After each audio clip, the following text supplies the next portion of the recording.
Գյորջյան Կասկադ 60 ամիս փուլային վճարում բազմաթիվ առավելություններ։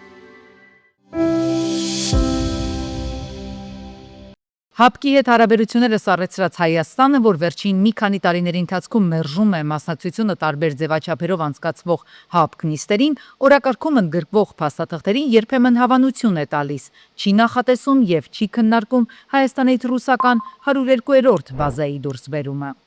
Մենք որևէ ծրագիր, ինչպես նաև մտահոգություններ չունենք Հայաստանում 102-րդ ռուսական ռազմաբազայի գտնվելու թեմայով։ Ռուսներին չնեղացնել ցանկացող Փաշինյանը ասում է, թե հայ-ռուսական հարաբերությունների նոր վերատրանսֆորմացիոն, վերափոխում ապրող փուլ ենք մտել։ Հայաստանի կառավարությունը սակայն չի մոռացել, օրինակ 2022-ին Ադրբեջանի ռազմական ագրեսիայի ժամանակ հապկ անդամ երկրների, այդ թվում Ռուսաստանի դիրքորոշումը։ Մենք խոսենք այն մասին, թե ուներ արդյոք հապկը պարտավորություն Հայաստանի հանդեպ, այո, իհարկե, կատարել է ոչ, որովհետև մենք պետք է հասկանանք, որ հապկի կորիզը դա Ռուսաստանն է, այս Ռուսաստանը այդ բային նաև հնարավորություն չունի։ Ծանր նժարի կողմն ավելի շատ պահելով արևմտյան առաջարկների վրա հայաստանյան իշխանությունները դեռ տատանվում են մոդուլային ավելի փոքր ատոմակայանին տալ նախապատվությունը, թե ընտրել տասնամյակների պատմություն ունեցող ավանդական ատոմակայանի կառուցումը։ Փաշինյանն ասում է, որ հզոր կարողությամբ ատոմակայան Հայաստանին անհրաժեշտ չէ, այն դեպքում, երբ Հայաստանն էլեկտրաէներգիա արտահանելու պոտենցիալ ունեցող երկիր է։ Եվ Թուրքիան, եւ Ադրբեջանը, եւ նույնիսկ Եվրամիությունը տարիներ շարունակ պահանջում են Հայաստանի ատոմակայանի փակումը։ Վերջին տարիներին կարողացել ենք խորհրդային ժամանակից Հայաստանում կառուցված ատոմային էներգետիկայի կարողությունը կրկնակի դարձնել։ Հիմա մենք մեծ ատոմակայանի կարիք չունենք։ Մեր փորձագետների գնահատականներով մեզ անհրաժեշտ է ունենալ փոքր ատոմակայան։ Ահա թե ինչու մենք նախնական որոշում ենք կայացրել փոքր մոդուլային տիպի միջուկային ատոմակայան ենք ունենալու։ Ռուսական ոչ մի կայան գետնի վրա, հողի վրա չկա կառուցված։ Հայացքը դեպի Եվրամիություն սևեռած Հայաստանի կառավարությունը մայիսին եվրոպացի բարձրաստիճան հյուրերի պետք է հյուրընկալի։ Երևանում եվրոպական քաղաքական համայնքի գագաթնաժողովն է անցկացվելու։ Իդեպ, Ադրբեջանից Վրաստանի սահմանով Հայաստան բենզին եւ դիզվառելիք ուղարկվող ու առևտուր անող Ալիևը մերժել է, չի մասնակցի Երևանում նախատեսվող այդ միջոցառմանը։ Նախագահ Իլհամ Ալիևի մայիսյան խիտ գրաֆիկը եւ օրացույցը նման այց չեն նախատեսում։ Եվ Հայաստանի ու Ադրբեջանի միջև ամորֆ շատ փորձագետների ձևակերպմամբ նաև հեղեղուկ խաղաղության գործընթացի մասին հայկական կողմից խաղաղության ճարտարապետները որքան էլ թմբկահարեն, թե Ադրբեջանի հետ խաղաղությունը դիտարկում են հիմնված Ալմաթայի 91-ի հռչակագրի վրա, Ալիևը նրա սատելիտ արբանյակները նոր թափով առաջ են տանում Հայաստանի ինքնիշխան տարածք վերադառնալու արևմտյան Ադրբեջան թեզը։ Ոմն Ալեկբերլի, ով իրեն ինքնահռչակ է կարգել Ալիևի աշխատակազմից ֆինանսավորվող Արևմտյան Ադրբեջան համայնքի նախագահ հայտարարել է, թե Արևմտյան Ադրբեջանի փախստականները վերադառնալու են իրենց պատմական հողերը։ Օկուպացված Արցախի Մարտունի քաղաքում Ալիևը հայերին թշնամի անվանելով ձևակերպել է. «Ոչնչացրինք թշնամու վերջին որջը, վրընդեցինք անջատողականներին եւ ստիպեցինք դատարանի առջև կանգնել»։ Ահա, այսպիսի խաղաղասեր է Ալիևը։ Վստահ եմ, որ հասարակությունը հավատում էր, որ թշնամու վերահսկողության տակ չի մնա ոչ մի թիզ հող, եւ մենք հասանք դրան։ Արդեն 2 տարուց ավելի է, ինչ վերահսկում ենք ամբողջ Ադրբեջան պետության ինքնիշխան տարածքը։ Հայաստանի ինքնիշխան տարածքից անգամ մտքի ծայրով դուրս գալու մասին չմտածող Հայաստանի տարածքային ամբողջականությունը չճանաչող Ալիևը միգուցե Երևանում չի ուզում մասնակցել եվրոպացիների հետ կազմակերպված մայիսյան միջոցառմանը հենց այս պատճառով, որ չի ճանաչում Հայաստանի տարածքները, այդ թվում մայրաքաղաք Երևանը, կամ ինչպես ինքն է սիրում հաճախակի անվանել Երևանը։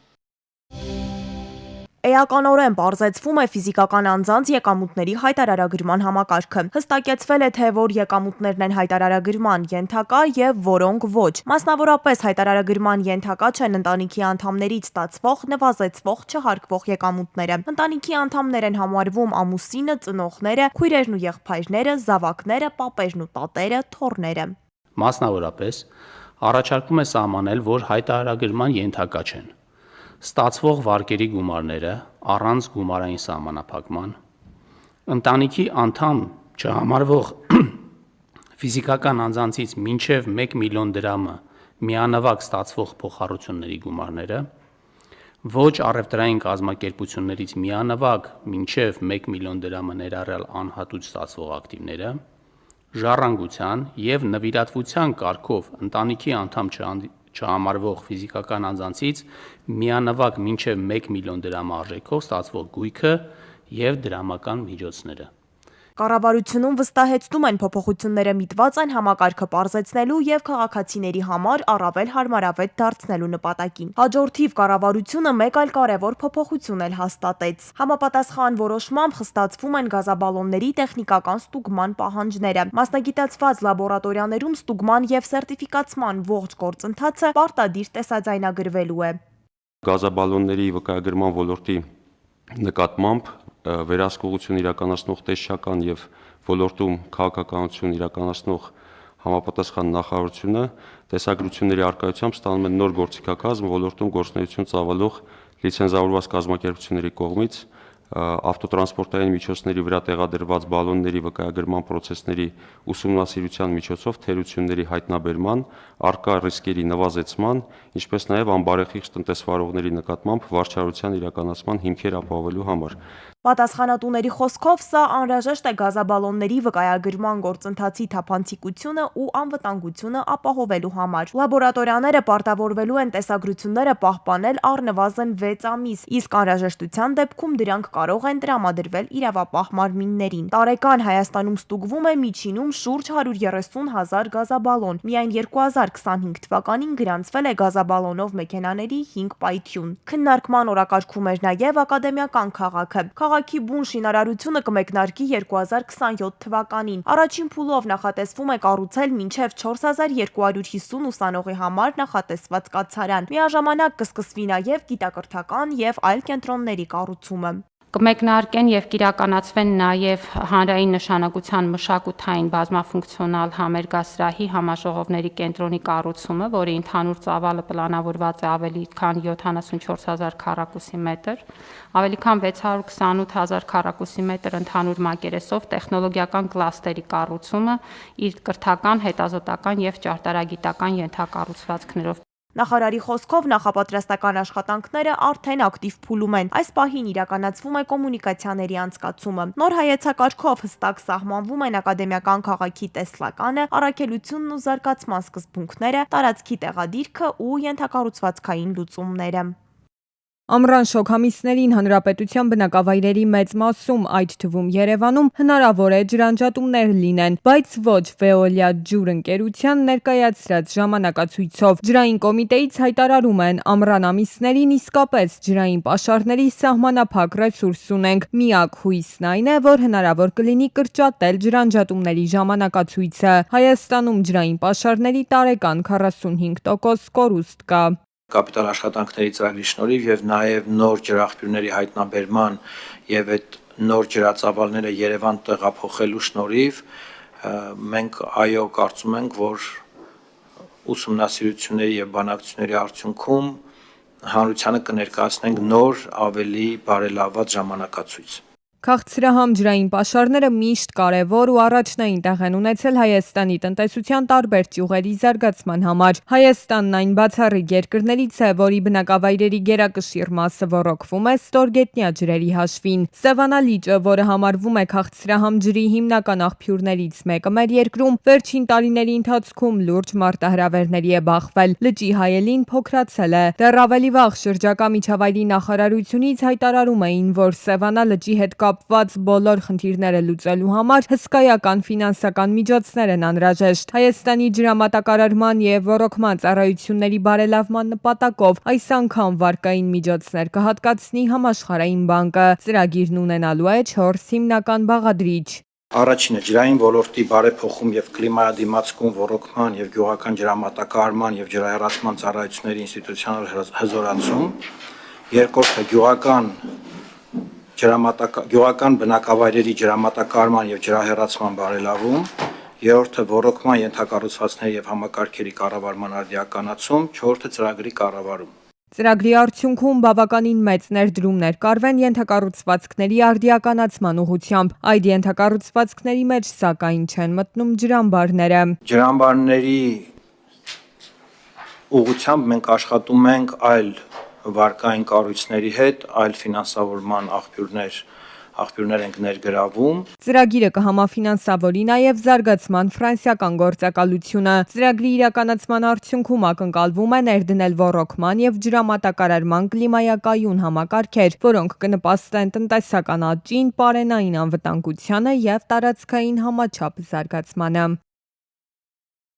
Հայաստանում դպրոցական սննդի պետական ծրագիրը տարածվում է միայն կրտսեր դասարանների վրա։ Առաջինից 4-րդ դասարանների աշակերտները ապահովված են պետական սննդով։ Միջին եւ ավագ դպրոցականների համար սակայն հիմնական տարբերակը մնում է դպրոցի բուֆետը։ Սակայն հենց այստեղ էլ սկսվում են խնդիրները։ Մի շարք դպրոցներում շարունակում են վաճառել սննդամթերքներ, որոնք չեն համապատասխանում սահմանված չափանիշներին։ Առողջապահության նախարարության տվյալներով 7-ից 9 տարեկան երեխաների ավելի քան 27%-ն ունի ավելցուկային քաշ, իսկ մոտ 13%-ը արդեն ճարպակալուն։ Եվրոպական տարածաշրջանում իրականացված հետազոտությունները ցույց են տալիս, որ Հայաստանի երեխաները շաքարի, քաղցկրավենիքի եւ քաղցր ըմպելիքների օգտագործման ցուցանիշներով առաջատարների թվում են։ Սննդաբանները խնդրի պատճառները պայմանավորում են առաջին հերթին անառողջ սննդի հասանելիությամբ։ Բարձր շաքար, աղ եւ ճարպ պարունակող մթերքները, ինչպես նաեւ գազավորված ըմպելիքները դպրոցականներին հեշտ հասանելի են։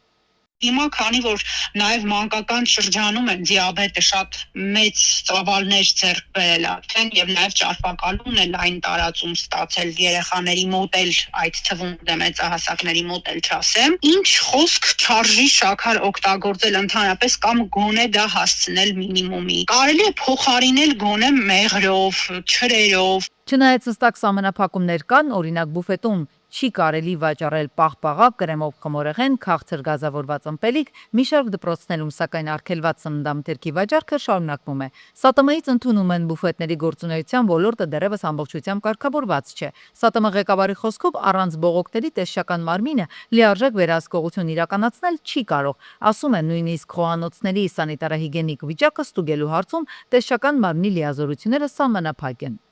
Չեն կարող գանք ուղղակիորեն դպրոցի դուռը բացենք, ասենք բարև ձեզ, եկել ենք մենք ձեր բուֆետը ստուգելու։ Այս պարագայում, օրենքի մեջ մենք չունենք այդ լիազորությունները։ Իսկ ինչու պատասխանատվությունը դպրոցների ղեկավարներինը չէ։ Կրթության փորձագետները պարզաբանում են, դպրոցի տնօրեններն են ի սկզբանե որոշում, թե մասնավոր որ տնտեսվարողի հետ պայմանագիր կնքեն սնունդ մատակարարելու համար։ Տնօրենները մրցույթ են հայտարարում, տնտեսվարող սուբյեկտը դիմում է, հաղթում, իսկ նրանց երկկողմ պայմանագրում կետ կա, որ խախտման վատորակ սննդի դեպքում պատասխանատուն հենց դպրոցի տնօրենն է։ Դպրոցներում պետք է լինեն ենթակառուցվածքները, որոնք դպրոցներին հնարավորություն տան այդ աղցանները պատրաստել, ճաշերը էփել ու այդ դեպքում գուցե խնդիրը լուծվի։ ԿԳՄՍ գերատեսչությունում չեն հերքում, չնայած բազմաթիվ շրջաբերականներին դպրոցական բուֆետներում շարունակում են հայտնվել բարձր կալորիականությամբ եւ արգելված մթերքներ։ Միևնույն ժամանակ վերահսկելի սննդային միջավայր դեռևս չի ձևավորվել, իսկ գործող պետական ծրագիրը վերաբերում է միայն կրտսեր դասարանների։ Սա հատկապես խնդրահարույց է այն աշակերտների համար, ովքեր երկար ժամեր են անցկացնում դպրոցում, մինչև պատասխանատու կառույցները փորձում են լուծումներ գտնել, մանկական ճարպակալման ցուցանիշները շարունակում են աճել, հարցը դարձնելով ոչ միայն կրթական, այլ հանրային առողջության կարևոր մարտահրավեր։ Էկոպարեկային ծառայողի կողմից կենսաբազմազանության մոնիթորինգի իրականացման գործընթացին մասնակցությունը, ինչպես նաև տեղական ինքնակառավարման մարմինների հետ համագործակցությունը կամրագրվի օրենքով։ Շրջակա միջավայրի նախարարությունն ակնկալում է այս փոփոխությամբ առավել հարթ ու արդյունավետ դարձնել էկոպարեկային ծառայության աշխատանքը։ Կենսաբազմազանության մոնիթորինգներին մասնակցելու համար էկոպարեկային ծառայության աշխատակիցները հատուկ թրեյնինգներ կանցնեն։ Մոնիթորինգներ անցկացվելու են բնության հատուկ պահպանվող տարածքներում, անտառներում ամբողջ հանրապետությունով մեկ։ Էկոպարեկային ծառայությունը կանցնի թրեյնինգներ, կզինվեն համապատասխան միջոցներով, որոնք նաև միջազգային պրակտիկայում օգտագործվում են, օրինակ պլանշետների միջոցով համապատասխան ծրագրերի առկայության դեպքում կենդանուն կամ բույսին տեսնելու դեպքում, պահելով կենդանի բույսի վրա, ֆիքսում են դրա առկայությունը տվյալ տարածքում։ Մոնիթորինգ կիրականացվի նաև Սևանա լճում, որտեղ խնդիրները բազմաթիվ են, տարբեր բնույթի, իսկ դրանց լուծման համար անհրաժեշտ են ահռելի ֆինանսական միջոցներ։ Միայն կեղտաջրերի մաքրման կայանների կառուցումը 3 խոշոր համայնքներում պահանջում է $102 միլիոն ֆինանսական ներդրում։ Գավառի մաքրման կանոնում մենք ձախողում չենք ունեցել։ Մենք դրա այդ փորձով սովորել ենք, որ հիմա պետք է ամբողջ շուկան ուսումնասիրենք, նաև միջազգային գործընկերներին, թե ովքեր պատրաստ կլինեն մասնակցել կեղտաջրերի մաքրման կառուցման ծրագրերին, երբ որ նման տենդեր մենք հայտարարենք եւ փառք Աստծո կան հետաքրքրված մարդիկ։ Էկոպարեկային ծառայության աշխատակիցների լիազորությունները գնալով ավելանում են։ Աշխատավարձերի հետ կապված կարծես խնդիրներ չկան էկոպարեկային ծառայությունում։ Աշխատակիցների վարձատրությունը բավականին բարձր է՝ ի տարբերություն Հայանտար-Պոակի աշխատակիցների աշխատավարձերի։ Հիմնական խնդիրներն իրաց ուսերին, էկոպարեկը իրաց վրա է գործառույթում, բարեկային ծառայությունը իրաց վրա է գործառույթում, երբեմն տեղին, երբեմն անտեղին։ Հայանտար-Պոակը շատ ծանր ֆինանսական վիճակում է եղել եւ տարիների ընթացքում Հայանտար-Պոակի ֆինանսական վիճակը շատ բարելավվել է եւ այս տարի միայն ձեռնարկատիրական եկամուտները գերազանցել են 2 միլիարդ դրամ։ Այսինքն Պոակը նոր գալիս են կարգավիճակի, որ կարողանանք նաև այս հարցերին